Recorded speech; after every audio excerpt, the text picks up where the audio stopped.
نحمدہ و نصلی علی رسولہ الکریم، اما بعد فاعوذ باللہ من الشیطان الرجیم، بسم اللہ الرحمن الرحیم۔ رب اشرح لی صدری ویسر لی امری واحلل عقدۃ من لسانی یفقہوا قولی، رب زدنی علما رب زدنی علما رب زدنی علما، اللہم انی اسألک علم نافع۔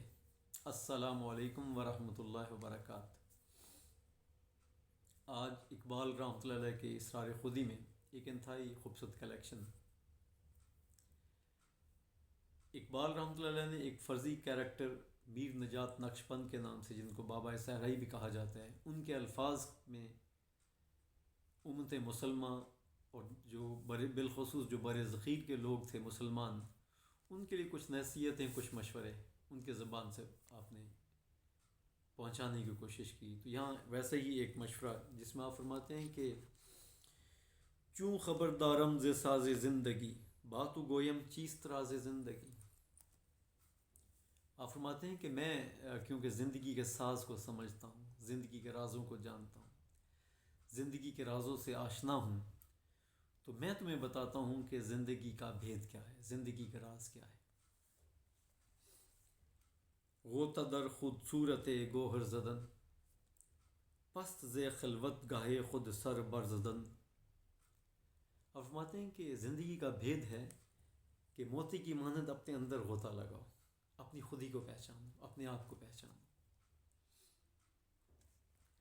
جیسا سیپ کے بارے میں کہا جاتا ہے کہ سیپ اپنے کھلے منہ کے ساتھ سمندر کے سطح پہ ہوتا ہے، اور جو ہی بارش کا کوئی قطرہ اس کے اندر جاتا ہے تو وہ بند ہو کر زمین اس کی سمندر کی تہہ میں اتر جاتا ہے، اور وہ اس خاص وقت تک وہاں رہتا ہے جب تک کہ وہ جو قطرہ ہے وہ موتی نہ بن جائے۔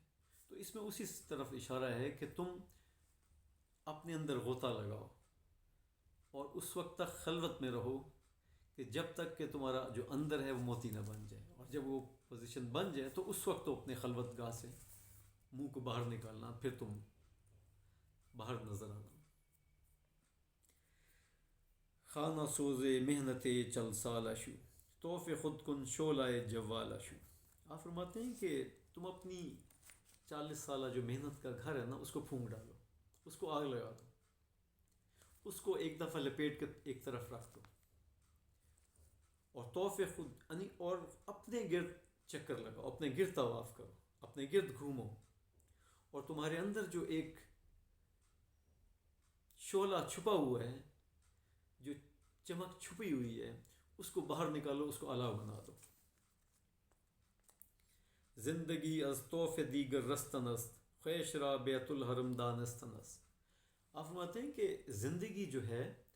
وہ غیروں کے گرد چکر لگانے سے نجات کا نام ہے۔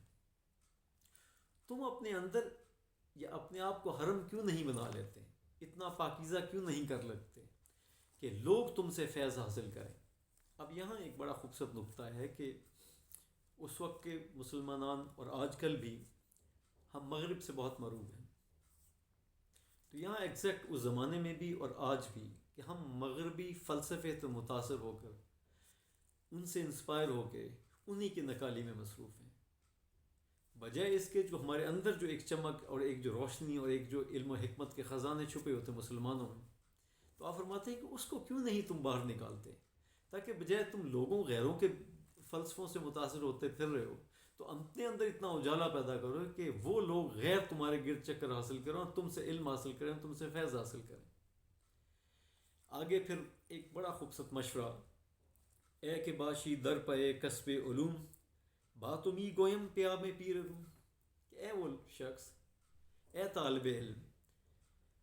جو علم کو حاصل کے درپے ہے، میں تمہیں پیر رومی کا پیغام نہ سنوں، ان کا میسج تمہیں نہ دوں۔ آپ نے فرمایا کہ علم را بر تن زنی مارے بود، علم را بر دل زنی یارے بود۔ آپ فرماتے ہیں کہ جو علم ہے اگر تم نے سطح تک رکھا، یعنی ظاہر تک رکھا اس کو،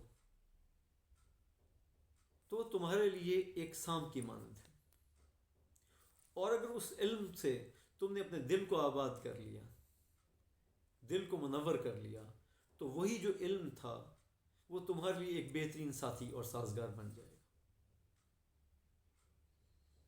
تو یوں اقبال رحمۃ اللہ علیہ بنیادی طور پہ ہم لوگوں سے مخاطب ہیں کہ جو تم خام خواہ مغرب سے انسپائر ہو کے مغرب کے فلسفوں سے متاثر ہو کے اپنی اصل کو چھوڑے بیٹھے ہو،